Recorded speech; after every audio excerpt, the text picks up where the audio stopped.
now that we finished talking about various other things in other videos, let's talk about the future of the MCU with the X-Men and the Fantastic Four. And at the time we're doing this, we're like 2.5, 3 weeks removed from that deal being made official. And now we're waiting like 12 to 18 months for everything to get integrated into one another and everything to be officialized and go, full swing into, yep, Disney owns all of this. So I, I have a weird feeling that we're in for a lot of unexpected twists and turns now with this franchise. Like, Um,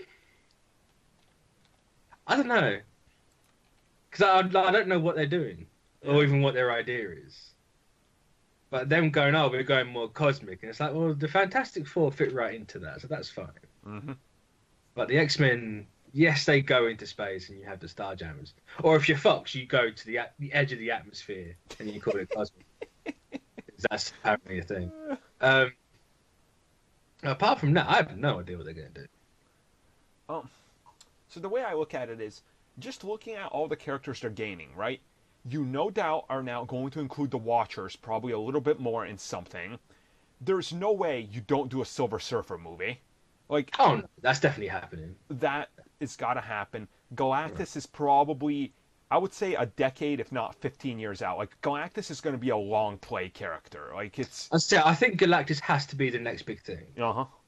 Like, yes, they're not going to do like an Infinity War size movie again, but I think the next big bad, it has to be. That's my who else could you do? Like, my big conspiracy theory is they said they're not doing that big movie again, but now that they've gained the X-Men, they know that in 10 years, if the poster is Galactus and he's holding a hand above Earth, and right below it you have like old Chris Evans, old Robert Downey Jr., new Wolverine, the Hulk back, and a few other new characters like Nova and Surfer and the Fantastic Four, Spider-Man, like Miles Morales as Spider-Man, looking up into it, you can't not make like $2.5 billion on that movie alone because of how much you're going to have built in and the amount of audience.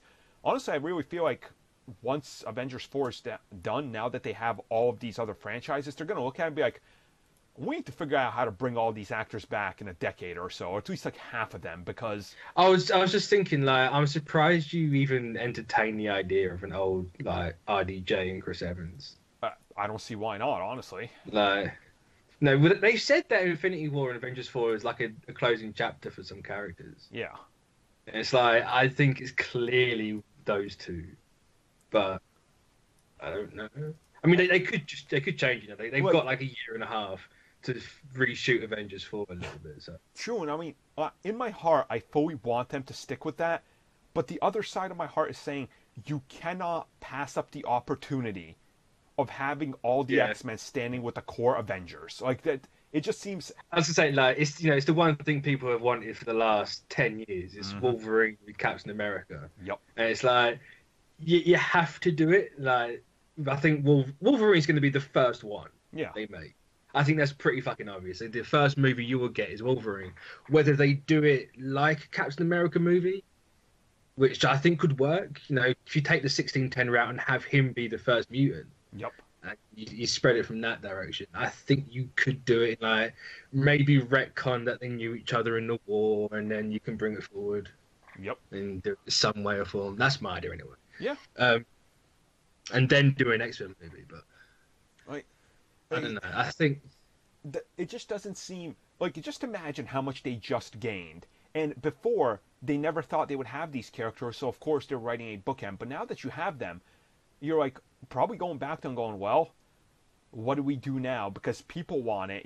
They want it. Kevin Feige is a bigger fanboy than all of us. He wants it more than all of us. Like, there's no way. He said they have contingencies for this exact situation. Yeah. So I wonder if that. Part of that contingencies is they write different scripts. True. Yeah. So it's like if we think we're going to get them back in time for Avengers 4. Like, just make an alternate ending that people don't have to know about. Just keep it secret. Well, it's like when you look at it, Robert Downey Jr. right now is 52 years old. Another decade to 62.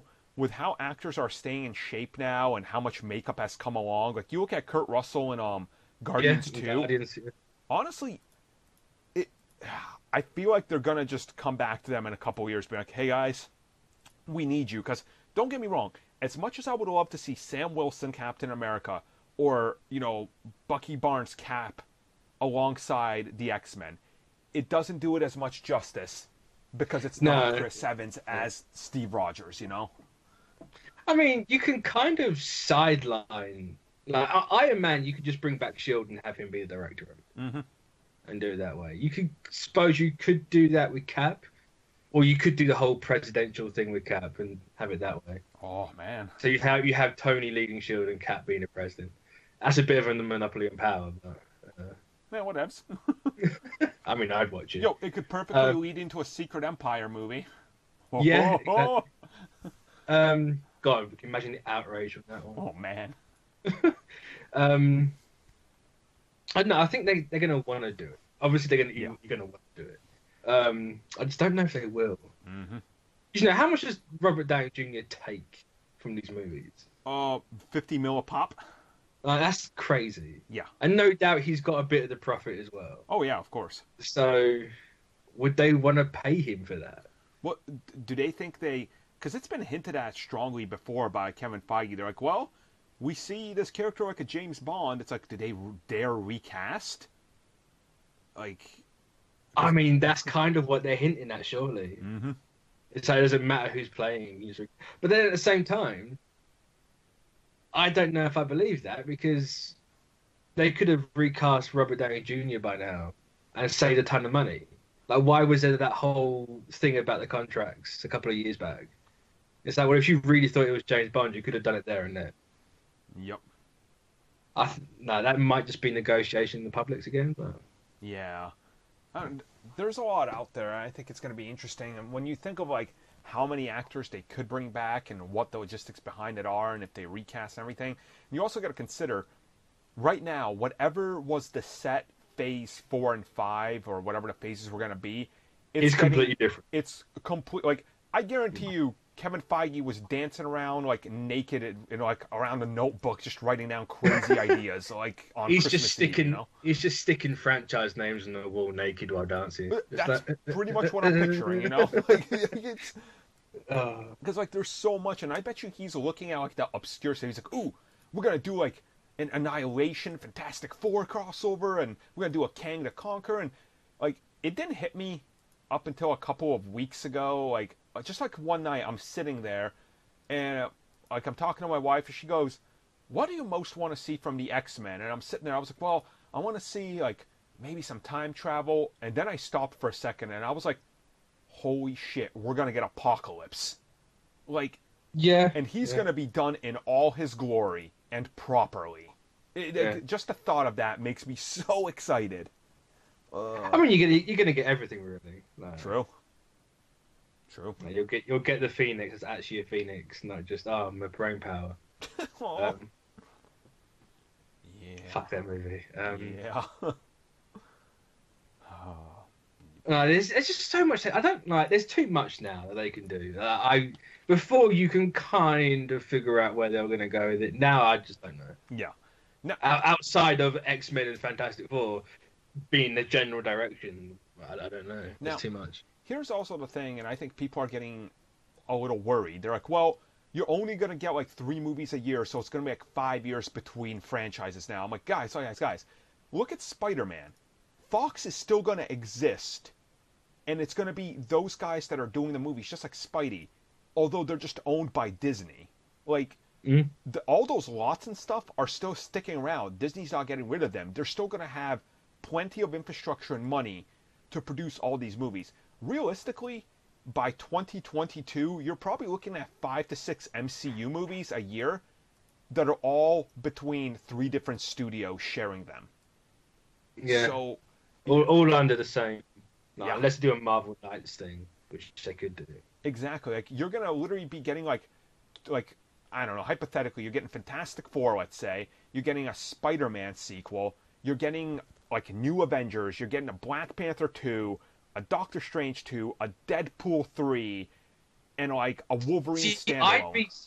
I'd be surprised if it takes until like 2022 for a Deadpool 3. See, I wouldn't be surprised if Deadpool 3 is the last Fox movie. Yeah. Because you think, like, this deal is going to be between a year and 18 months. True. So anything that goes into production in the next year and a half is a Fox movie. Yeah. Like, Gambit's going to have people going like, oh, will Kevin Feige cancel Dark Phoenix? No, because he hasn't got the power. Not yet, yeah. So, Dark Phoenix, Gambit, New Mutants, probably Deadpool 3, probably New Mutants 2 if that takes off, X-Force, maybe Cable. Yep. You've got like 7 movies that are going to still come out from Fox. It's not dead yet. Yeah, so you're thinking like they just wait it out. And it's like, the thing is, currently, right now, I guarantee you Kevin Feige and the Marvel Studios guys are already looking for writers for the X-Men movies, and over the course of the next year and a half, they're going to perfect these scripts to absolute perfection. So, it's an interesting time. I think Disney right now is at a position where comic book movies are not going away. They're just going to get bigger and bigger. And the future with X-Men Fantastic Four is just, I can't even imagine it, quite honestly. That's how big this is, I mean, it's limitless now, isn't it? You can do whatever the fuck you want. Anything. The only thing that's kind of restricted is Spider-Man. Yep. And maybe whatever under Universal, which apparently She-Hulk, but I don't know how true that is. Yeah. Yeah, I suppose like maybe the TV side is kind of slightly bit restricted. Maybe, yeah. I guess we'll talk more about that soon, especially this year, though.